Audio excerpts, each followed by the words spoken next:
Assalamualaikum warahmatullahi wabarakatuh. Alhamdulillah wa syukrulillah la haula wa la quwata illa billah.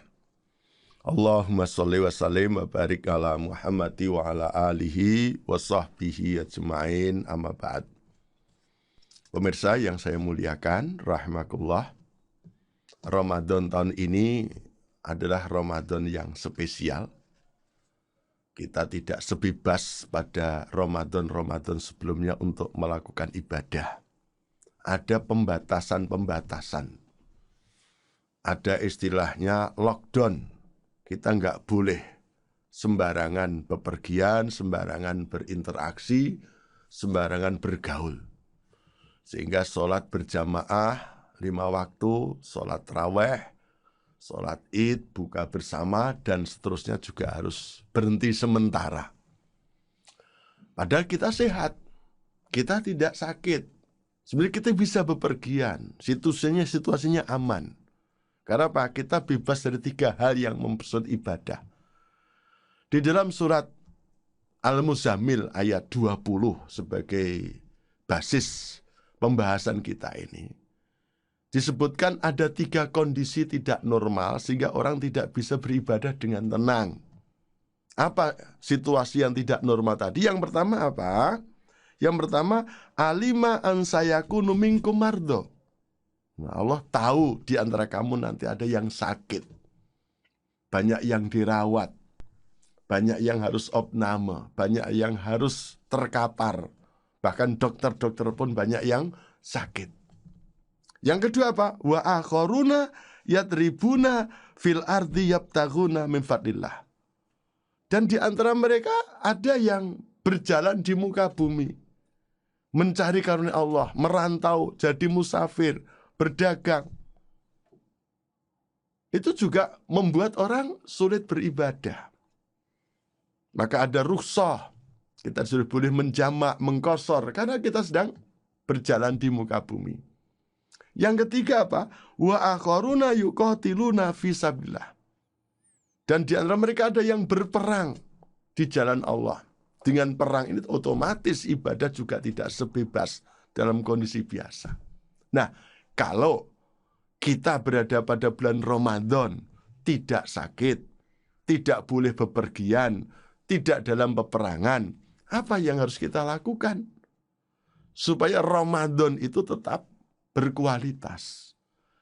Istilahnya ada kurikulum lockdown. Ketika kita di lockdown ini, apa kurikulum yang harus kita lakukan? Setidak-tidaknya ada 5. Yang pertama adalah faqra'u ma tayassara minhu. Bacalah Al-Quran itu yang mudah-mudah. Kita perbanyak interaksi dengan Al-Quran semampu kita. Syukur kalau bisa maca Quran angen-angen sak maknane, membaca Quran sambil memahami maknanya. Yang ketiga apa? Yang kedua apa? Wa aqimus shalah. Ya, bagaimanapun meskipun kita nggak boleh ke masjid berjamaah, tetap sholat kita kerjakan. Bahkan kita bisa sebanyak-banyak sholat di rumah.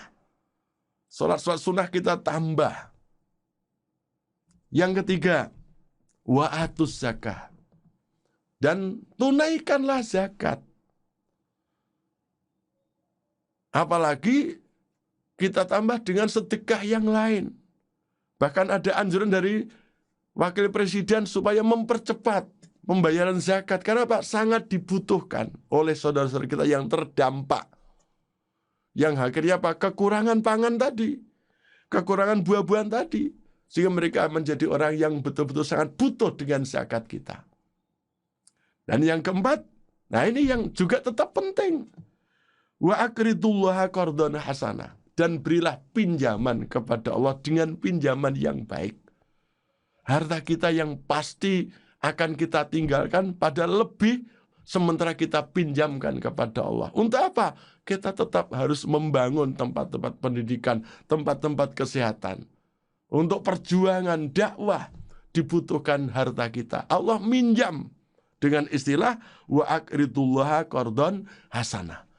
Dan berilah pinjaman kepada Allah dengan pinjaman yang baik. Nanti Allah akan membalas. Allah akan mengembalikan, nyaur. Tidak akan dikemplang oleh Allah.